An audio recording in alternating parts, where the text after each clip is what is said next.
Olá, desbravadores, aqui é o Paladino e no vídeo de hoje, não é repeteco, presta atenção, criatura, é outro videogame agora, muito parecido, mas não é o mesmo.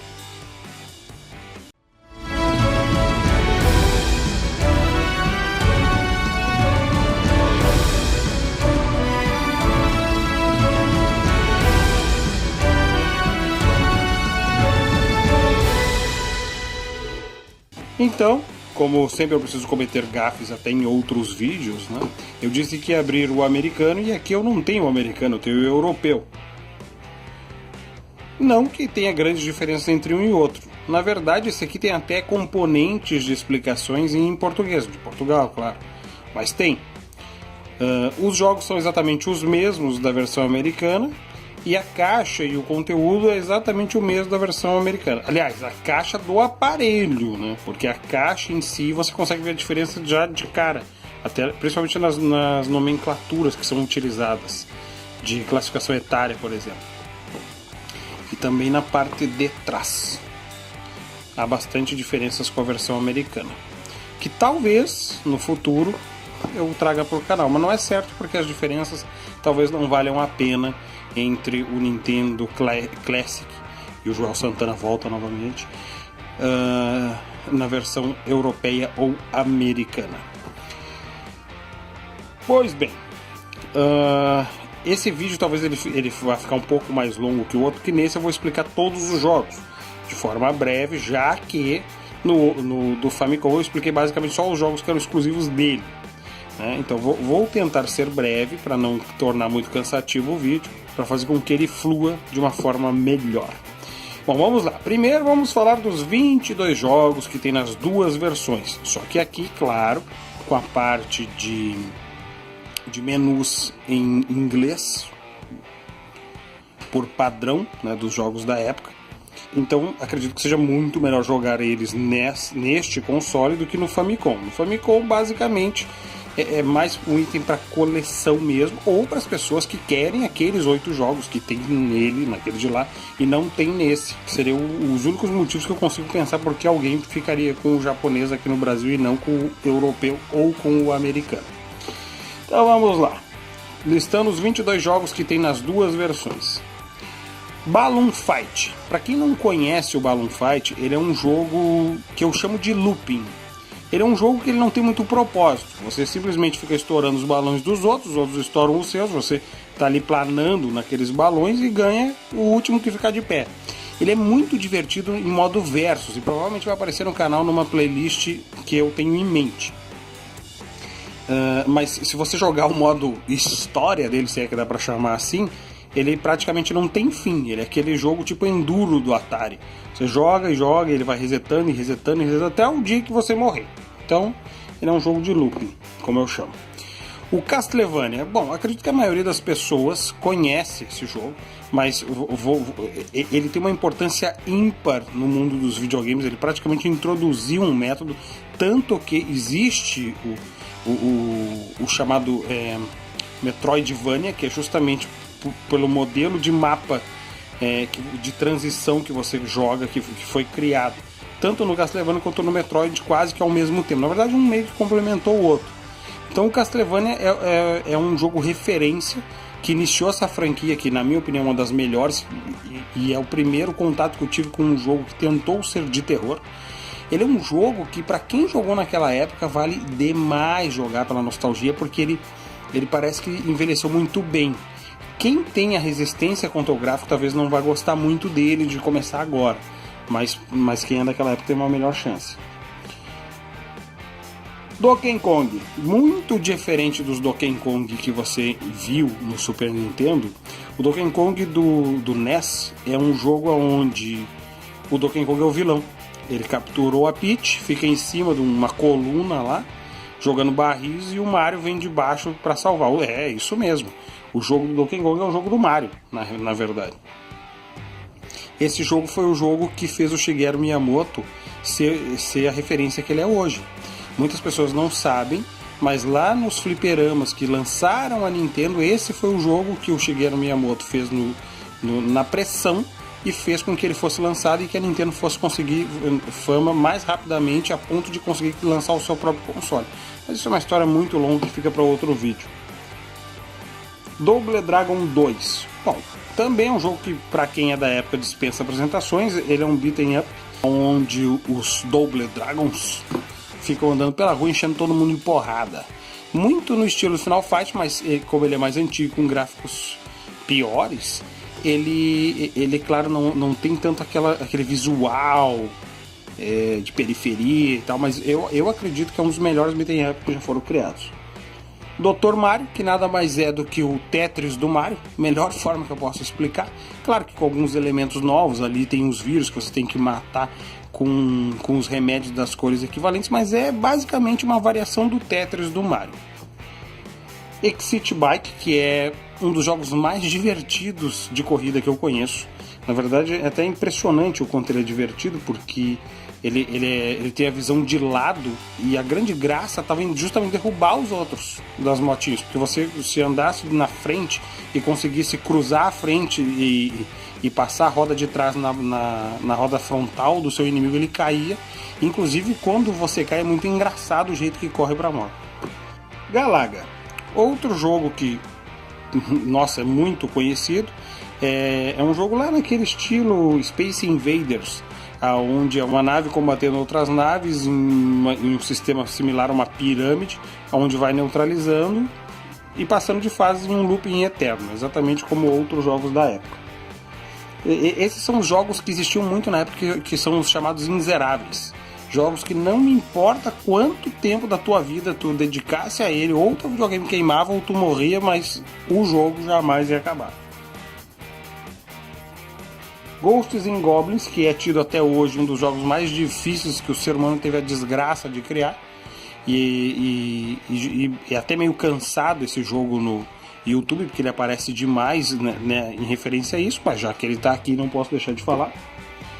Gradius, um dos melhores jogos de navinha que eu já vi na minha vida. Tá? O Gradius é um jogo que ele, além dele ter aquela visão lateral clássica de jogos de nave, ele tem a questão dos upgrades, que é muito, muito, muito bacana. Ice Climber, esse é outro jogo de looping, tipo o Balloon Fight. É basicamente você tem que escalar e deixar o seu parceiro para trás se for do verso, senão você tem que chegar até lá em cima e pegar um passarinho e sair voando. É uma coisa de louco que a mente de quem criou isso aí tinha que ser estudada pela NASA. Mas, enfim, o objetivo do jogo é esse, é subir uma torre e ver quem é que chega lá primeiro, ou conseguir chegar lá se estiver jogando sozinho.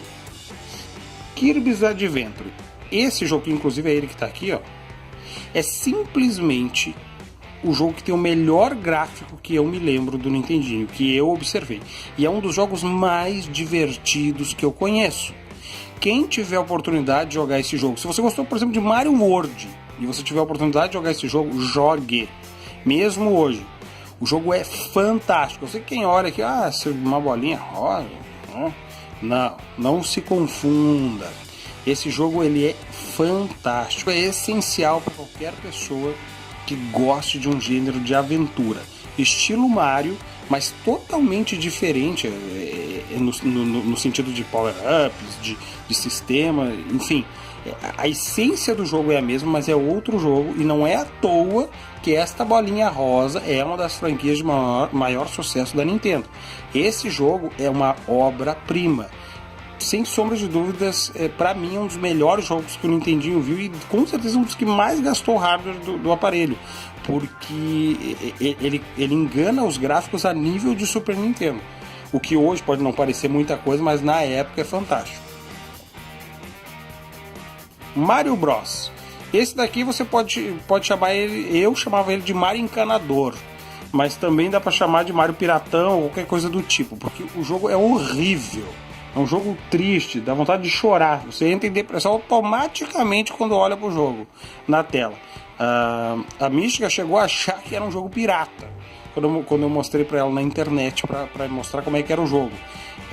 De tão horrível que ele é. Ele é um desses jogos de looping, aonde fica caindo os culpas ali e o Mario fica cabeceando eles e chutando. É simplesmente horrível esse jogo.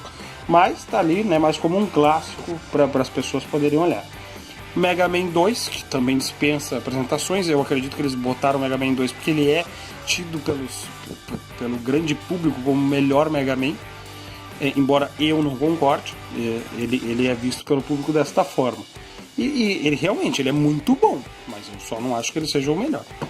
Metroid, o primeiro Metroid do Nintendinho, como eu havia dito, é outro jogo referência no sistema de telas de transição. Na época em que o jogo basicamente você andava de lado e chegava da esquerda para a direita e chegava no fim e pronto, eles faziam um jogo que você, tanto o Castlevania quanto o Metroid eram jogos que você tinha que andar para frente, voltar e ir de novo numa outra área, ganhava um poder novo, voltava para lá. Isso era uma inovação muito grande que foi utilizada como referência durante muito tempo, tanto que o nome dos jogos desse tipo é Metroidvania. Ninja Gaiden, outro jogo que dispensa apresentações. O Ninja Gaiden era aquele jogo difícil para um boneco, que era aquele jogo que te irritava o tempo inteiro, mas era divertido. Você jogava ele muitas vezes. Você é um ninja no estilo 2D normal, um jogo de ação e aventura fantástico. Pac-Man, outro jogo lendário, que na verdade aqui a gente tem a versão que seria do fliperama, né? Aonde é o puzzle eterno em que você fica comendo bolachas e fugindo de fantasma ou comendo power-ups e correndo atrás dos fantasmas. Basicamente isso. Super Contra, que é aquele outro jogo semi-impossível da Konami, onde você era uma espécie de Rambo genérico e um Arnold Schwarzenegger magricelo genérico e metia bala em tudo que aparecia na tela, e tudo que aparecia na tela queria te matar. Na verdade, se alguma coisa encostasse, você te matava. Simples assim. Super Mario, pelo amor de Deus, né? É o primeiro jogo do Mario, o jogo aquele clássico que tinha todos os clones do universo, que se você ligasse uma torradeira, ele já saía tocando tum. Então, pelo amor de Deus, né? Todo mundo conhece. O Super Mario 2, que no Famicom é chamado de Mario USA, que é aquele jogo, que é um outro jogo japonês que foi adaptado para o Mario no Ocidente, porque o Mario 2 real era difícil demais para os americanos. Vê se isso não é chamar de dedo de macaco uma população inteira. Mas enfim, o Mario USA é um jogo maravilhoso. Embora ele na essência, lá no original, ele não fosse Mario, o jogo é muito legal. Ele não tem vários componentes do Mario, mas por exemplo, os Shy Guys, João Santana, os Shy Guys, eles oriundam daí. A Birdo oriunda desse jogo. Então vários personagens que depois viraram clássicos da franquia vieram de um jogo que não era Mario, mas que virou Mario. Isso é muito legal. O Mario 3, que sem sombra de dúvidas é um dos melhores jogos do Nintendinho, junto ali com o Kirby's Adventure, eu chego a ficar na dúvida qual dos dois é o melhor, e que meio que foi o precursor ali para aquele sistema de mundos. Desde o Mario 1 tem mundos, mas no Mario 3 você conseguia ver os mundos, conseguia navegar entre eles, conseguia escolher a fase que ia jogar. Isso era fantástico. Depois The Legend of Zelda, que é o pai dos RPGs. Eu sei que houveram RPGs antes em computadores e tal, mas o que popularizou, o que alavancou os RPGs foi o The Legend of Zelda. O Zelda 2 ali, que é um cogumelozinho que foi comido ali, porque daí ele já mudou de perspectiva totalmente. Eles tentaram mudar ali o jogo, que não fez muito sucesso, graças a Deus, porque daí o Zelda pôde continuar sendo o que ele é até hoje lá no A Link to the Past do Super Nintendo. Aí, pessoal, falei então dos 22 jogos que tem em ambas as versões. Então vamos seguir com os 8 que tem apenas na versão americana ou na europeia. Nomezinho triste, Bubble Bob. Esse joguinho é o joguinho que é do dinossauro que solta bolinhas e neutraliza os inimiguinhos ali que tem na tela. É um jogo extremamente bobo, que divertiu com certeza lá na época, embora eu não joguei ele na época, então para mim ele não traz nem nostalgia. Aonde é outro daqueles de loop infinito que você vai ali fazendo as fasezinhas e tal, e aí vai para outra e para outra e para outra. Castlevania 2, que eu simplesmente não consigo entender como que não tá no Famicom, Porque o Castlevania 2, pra mim, é melhor ainda do que o 1. Eles conseguiram aprimorar várias coisas e tornar o jogo mais fantástico ainda do que ele era. Até a atmosfera de terror, claro, dentro das limitações do console, elas eram muito boas. Donkey Kong Jr., que é como se fosse o Donkey Kong 2. No caso aqui, o vilão é o Mario. É isso mesmo, o Mario é vilão nesse jogo. O Mario toma o lugar do Donkey Kong. Na verdade, ele está com o Donkey Kong preso numa jaula, e o Donkey Kong Jr. está indo salvar o pai, que o Mario está lá com ele preso. Então é bem diferente. Mas o jogo em si é igual ao Donkey Kong, só muda o fato de que o Mario é o vilão. Final Fantasy, que aí no caso aqui deste console é o Final Fantasy 1, que é o primeiro Final Fantasy tanto no Ocidente quanto no Oriente. Só que daí houve aquelas lacunas entre os lançamentos lá no Japão e no Ocidente, mas o 1 é o mesmo para todos, para as duas versões, que é, pelo amor de Deus, outro RPG lendário e realmente acho que acertaram muito em botar ele. Kid Icarus, que é outra franquia da Nintendo que pouco aparece, ela na verdade reapareceu no Smash Bros há algum tempo, mas ele foi muito pouco utilizado. Você é um anjinho num jogo de aventura, é a melhor forma que eu posso explicar. Uma coisa que eu acho interessante nele é que, diferente de você andar da esquerda para a direita, você anda de baixo para cima. É diferente, mas é basicamente isso. Punch-Out, que é outro jogo bem conhecido como um clássico dos videogames, porque é aquele jogo do Little Mac, que também apareceu no Smash Bros, onde você enchia de porrada uns caras grandões lá. Você é pequenininho e enche de porrada o cara grandão. Star Tropics, que é um RPG fantástico. Eu tive a oportunidade de jogar ele na época, alugar ele e jogar na época, e o jogo é muito bom. É um RPG que vale a pena para quem gosta do gênero e que não se importa com os gráficos, eu recomendo. E o Tecmo Ball, que inclusive no vídeo do Famicom eu falei que era futebol, mas é futebol americano. Não sei se lá ficou muito claro, depois revendo o vídeo eu vi que talvez as pessoas estivessem achando que fosse o FIFA. Ou sei lá, o FIFA 83, mas não, era o futebol americano. Então é um jogo que provavelmente ninguém jogou aqui, porque eu não sei vocês, mas quando eu vejo um jogo de futebol americano eu só penso que tédio. Eu sei que tem gente que gosta, mas não é um esporte popularizado no Brasil. Eu já não gosto muito de jogo de esporte, ainda é um esporte que eu não acompanho, fica bem pior ainda. Então vamos lá, pessoal, pronto, resumi para vocês todos os jogos que tem na criancinha, e sem mais delongas vamos abrir este brinquedo.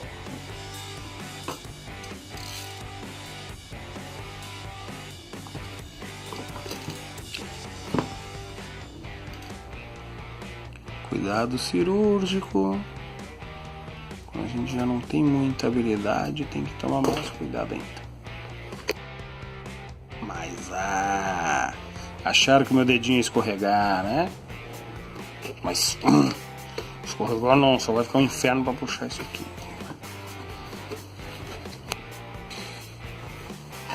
Então vamos lá, vamos tirar o brinquedinho daqui de dentro.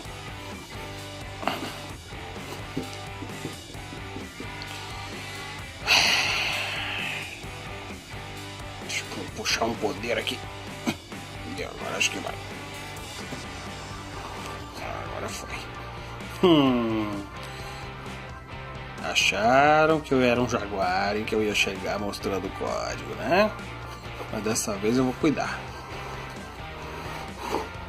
É claro que quando eu for cuidar não tem código. É normal.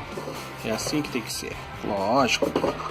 Quando eu não cuido, não tem código. Quando eu cuido, não tem. Normal. Isso aí é o padrão. Puxa que me... Tinha códigos, estava do outro lado. Queria entender para que servem esses códigos. Manual bem legal. Bem legal mesmo. E agora nós vamos poder ver o tamanho. Para mim chega, tô indo embora.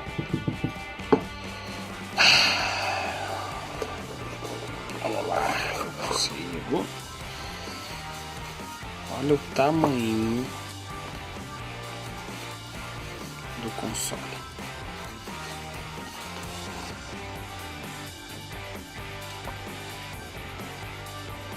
É uma réplica pequena, mas perfeita. Simplesmente fantástico esse aparelhinho. Mas muito bacana esse aparelhinho. E, como o outro, com saída HDMI, que é fantástico. Caso queiram comparar o tamanho.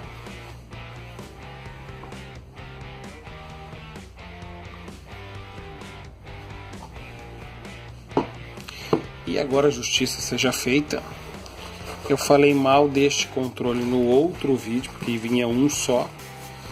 Mas eu vou ter que mudar a opinião. Eu andei pesquisando e, na verdade, esse controle é melhor que aquele. É só vocês repararem no tamanho. Eles não fizeram proporcional ao console, eles fizeram um controle normal mesmo. Ele tem o tamanho de um controle normal de NES. Então a pegada é muito melhor, as condições para jogar também muito melhores. Outro ponto interessante. Ele não é fixo no console que nem o do Famicom. Até porque no Famicom eles quiseram reproduzir a versão do Famicom que o controle era embutido. E aí eles colocaram os dois, mas tiveram que reduzir o tamanho. Nesse daqui você consegue colocar dois controles. Ali estão as duas entradas.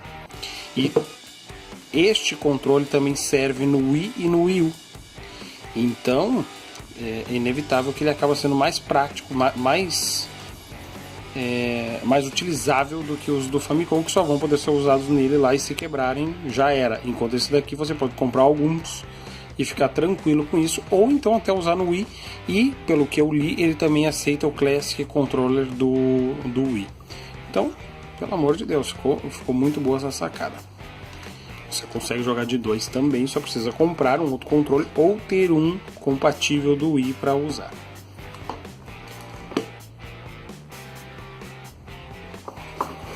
Só para não deixar passar, embaixo aqui da caixa a gente vai ter os cabos, que não tem nada de especial, né? Mas eu vou deixar de mostrar para vocês. A HDMI e o de alimentação, que é um USB, que você pode acoplar diretamente em algum equipamento ou num carregador desses comuns que tem para USB. Claro, aquele momento de sempre, você se perguntando aonde pode comprar este aparelho. Como não podia deixar de ser, né? Basicamente, esse aparelho pode ser adquirido pelo Mercado Livre. Tem uma gama de vendedores, tanto vendendo a versão europeia quanto a americana. Aí a ideia lá é pechinchar e achar o melhor preço. Tem realmente uma grande variedade de vendedores. O produto não foi lançado oficialmente no Brasil, por isso não tem nenhuma loja que eu possa oferecer. Até foi vendido em algumas lojas, eu vi, por exemplo, que nas Casas Bahia teve, mas foi esgotado assim como foi esgotado lá nos Estados Unidos. E o preço, claro, salgado, principalmente na conversão de dólar para real, acaba sempre a gente pagando pato aqui no Brasil, por culpa daquilo que todo mundo já está cansado de saber. Então, pessoal, se gostou do vídeo, não esquece de deixar aquele like do poder energizante que vai fazer toda a diferença para o nosso canal. Se inscreve para não perder as nossas aventuras. Cada vez mais vamos ter variações, tipos diferentes de vídeo além dos unboxes, que são a nossa marca principal. Nos acompanhe nas nossas redes sociais. Este baú está sendo fechado. Valeu!